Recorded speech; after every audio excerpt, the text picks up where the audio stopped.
Capítulo 9. Indicaciones para las parejas y los padres. Son innumerables los matrimonios que han sido destruidos porque unas relaciones informales en el trabajo, la escuela o incluso la iglesia se han convertido en enamoramiento. Cuando hablen con la gente por separado, hablen de su cónyuge y sus hijos. Tengan cuidado con lo que piensan y lo que dicen con los ojos o con su lenguaje corporal. Aunque usted no esté luchando con una atracción hacia esas personas, no sabe lo que ellas están pensando. Dígase a sí mismo, esto se podría convertir en una atracción capaz de amenazar todo lo que yo aprecio. No voy a dejar que suceda. No tiene por qué volverse paranoico, pero sí necesita estar alerta. Ábrase paso a través de la cortina de humo de Satanás antes que el humo esté tan espeso que se ahogue en él. Huya de la mentira antes de que la clave las garras en la garganta. Tenemos que desarrollar un sistema de detección temprana para identificar los peligros morales antes de estarnos hundiendo en su arena movediza. Una relación puede ser inadecuada mucho antes de convertirse en sexual. Cultive y proteja su matrimonio. Todo adulterio comienza con un engaño, y la mayoría de los engaños comienzan con unos secretos aparentemente inocentes. Él no tiene por qué saber esto. Si está casado, tome la costumbre de evaluar su relación con su cónyuge. Haga caso de las banderas rojas del descontento y de unas relaciones sexuales en disminución. Hablen con franqueza. Esfuércense por arreglar las cosas, aunque sea doloroso hacerlo. Sea sensible ante las necesidades sexuales de su cónyuge. Recuerde que el matrimonio comprende una responsabilidad de tipo sexual. En 1 Corintios 7:5 dice, no os neguéis el uno al otro. Comuníquese con sinceridad acerca de esto. No alimenten los resentimientos. Si uno de ustedes siente que necesitan una frecuencia mayor o menor las relaciones sexuales, prueben a escoger por adelantado unos pocos días por semana, de manera que ninguno de los dos se tenga que preguntar cuándo es el momento correcto. Haga citas con su cónyuge. Anótelas en su calendario. En el trabajo, rodéese de cosas que le recuerden a su cónyuge y sus hijos. Cuando esté fuera, llame con frecuencia. Sea ferozmente leal con su cónyuge. Tenga palabras de elogio para él o para ella. No hable de sus problemas matrimoniales con alguien del sexo opuesto, a menos que sea dentro de una relación familiar o profesional, y aún entonces tenga cuidado. Oren juntos y el uno por el otro. Cuiden de su salud física. Traten de ser tan atractivos para su cónyuge como puedan. Sean modestos con las demás personas en público y sexualmente atractivos con su cónyuge en privado. Nunca hagan lo opuesto. Esfuércense seriamente por hacer que su cónyuge entre en un mundo, en su mundo. Hablen de sus trabajos, hablen de sus luchas, sus desilusiones y sus preocupaciones. Escúchense el uno al otro. Deje a un lado el periódico. No viva cada cual su propia vida separada bajo un mismo techo. Ese es el primer paso hacia la aventura con alguien que me entiende a mí y entiende mi mundo, entre comillas. Los matrimonios cristianos se enfrentan a las mismas angustias, luchas y frustraciones que los demás matrimonios, pero tenemos recursos sobrenaturales para hacerlos frente, por supuesto. Nuestros matrimonios se pueden llenar de resentimiento, aburrimiento o dolor. Esto nos hace vulnerables ante la mentira de Satanás acerca del misterio y la emoción que traería consigo una nueva persona. La respuesta no es una nueva persona, sino una nueva valoración de la vieja persona. Reavive la atracción hacia su cónyuge. Un amigo mío me confió que ya no se sentía atraído hacia su esposa. Así fue como se comprometió a orar diariamente para que Dios la convirtiera en la mujer más atractiva del mundo para él.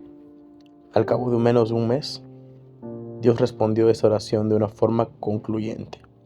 Ella no había cambiado, pero él sí. Después de escuchar su historia, otro hombre hizo lo mismo y vio también unos resultados drásticos. Ambos matrimonios han sido revitalizados. Adiestre sus ojos para que se aparten de las imágenes estimulantes y se fijen en su cónyuge. Cuando sienta que se activa su impulso sexual, céntralo en su cónyuge. Se pueden cultivar los apetitos, aquellos en los que nos centramos en lo que le da forma a nuestros apetitos.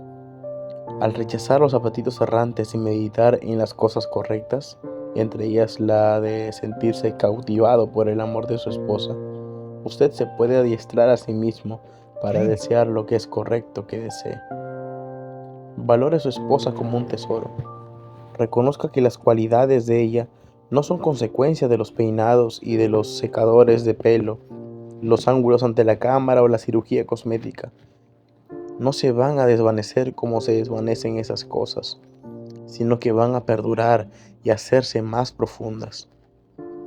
Limite sus ojos a su esposa y ella se convertirá en el verdadero anhelo de su corazón. Algunas veces necesitamos ayuda externa en nuestros problemas matrimoniales. Busque ayuda ahora mismo. Consiga libros cristianos y otros tipos de recursos orientados hacia el enriquecimiento del matrimonio. El ministerio llamado Family Life Ministries ofrece una maravillosa conferencia de fin de semana que puede ser de gran valor para fortalecer los matrimonios. Sea sincero con su cónyuge. Una señora me contó que unos años antes, su esposo se le había acercado bañado en lágrimas para confesarse que se sentía atraído hacia una compañera del trabajo. La tentación era constante y sentía que se estaba deslizando.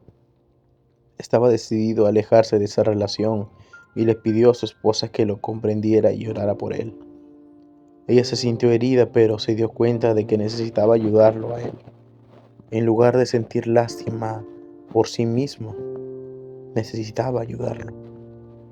El resultado, no solo se apartó de esa relación, sino que gracias al apoyo de su esposa, se acercaron el uno al otro más que nunca. Con lágrimas en los ojos me dijo: hace 2 meses que mi esposo murió de repente. Si no hubiera sido sincero conmigo, aquella noche habría tenido una aventura con esa mujer. Y lo más probable es que me habría dejado. Él habría muerto sin dejar listo para su encuentro con Dios y yo me hubiera pasado el resto de mi vida lamentándome por su aventura. Pero no es lo que sucedió. Las últimas palabras que me dijo fueron: te amo. Y yo sé que eran ciertas, porque lo había demostrado con sus acciones. Le doy gracias a Dios todos los días porque pienso en Él con respeto y una admiración total por haber amado a Dios y haberme amado a mí lo suficiente para ser sincero con respecto a sus luchas. La lujuria prospera en secreto. Nada la desanima tanto como ponerla al descubierto. Un hombre me dijo: solo estamos tan mal como nuestro secreto más profundo. La comunicación sincera entre los esposos los convierte en aliados y no en adversarios. Aunque al principio hay dolor cuando se habla de las tentaciones sexuales, también hay alivio y crecimiento. Santiago 5:16 nos dice: confesaos vuestras ofensas unos a otros y orad los unos por los otros para que seáis sanados. Aunque su cónyuge no esté consciente del pecado de usted, este la ha afectado profundamente. Si no lo confiesa, la estará engañando por partida doble. Primero por el propio pecado y después por no permitirle que la perdone o que reaccione como le estima conveniente. Sin embargo, hay algunos detalles que no son necesarios ni útiles. Pide la ayuda a su esposa por lo que necesita, porque de verdad lo necesita. Esposa, pregúntele a su esposo acerca de sus tentaciones. ¿Cómo lo puede ayudar? Sea agradecida si ve que él es franco con usted. No sea ingenua. Son demasiadas las mujeres que ignoran las batallas que hay en la mente de los hombres. No le recomienda a su esposo y a su mejor amiga que salgan juntos a correr por el barrio. Si ha llegado al acuerdo de que él solo debe usar la internet cuando usted esté cerca, no piense: me voy a la cama, no le va a pasar nada. No actúe con superioridad porque él tiene luchas que usted no tiene.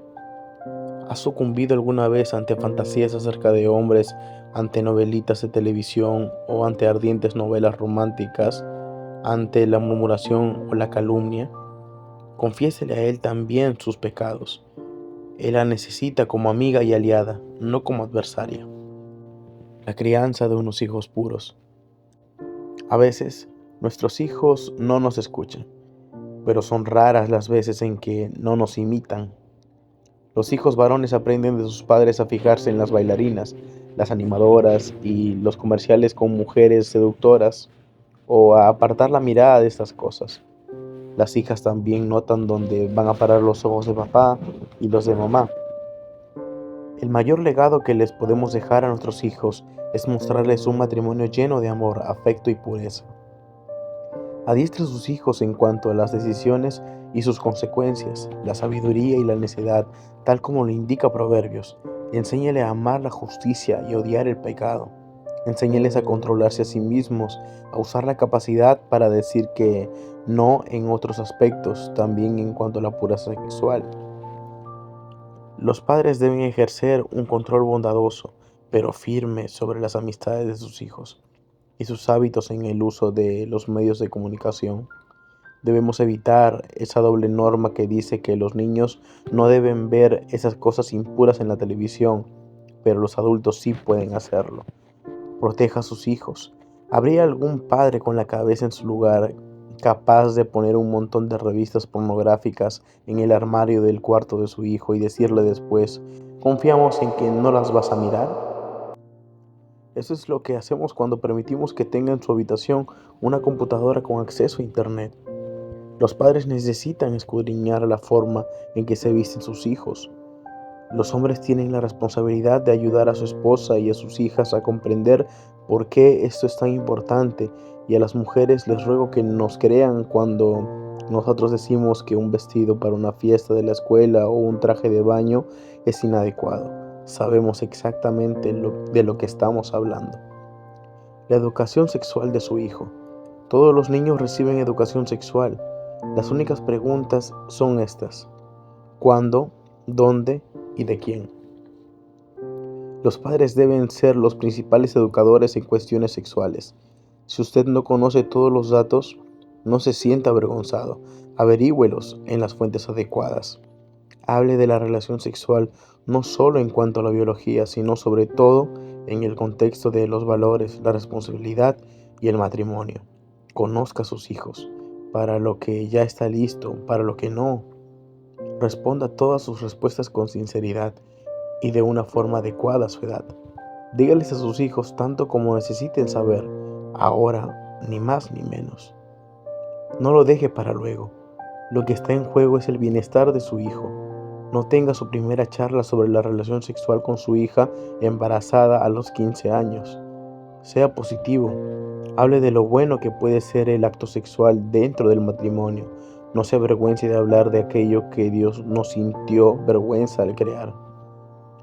Si hay alguna otra persona que les está enseñando a sus hijos acerca de las relaciones sexuales, averigüe con exactitud lo que les está diciendo. Enseñe la modestia en el hogar y dé ejemplos de ella. ¿En qué otro lugar la podrían aprender sus hijos?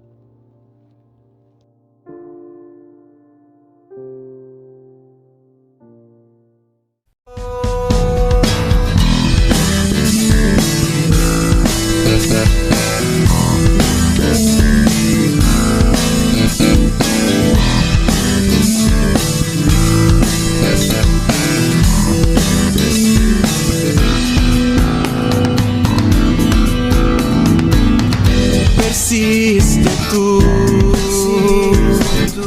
en lo que aprendiste, sabiendo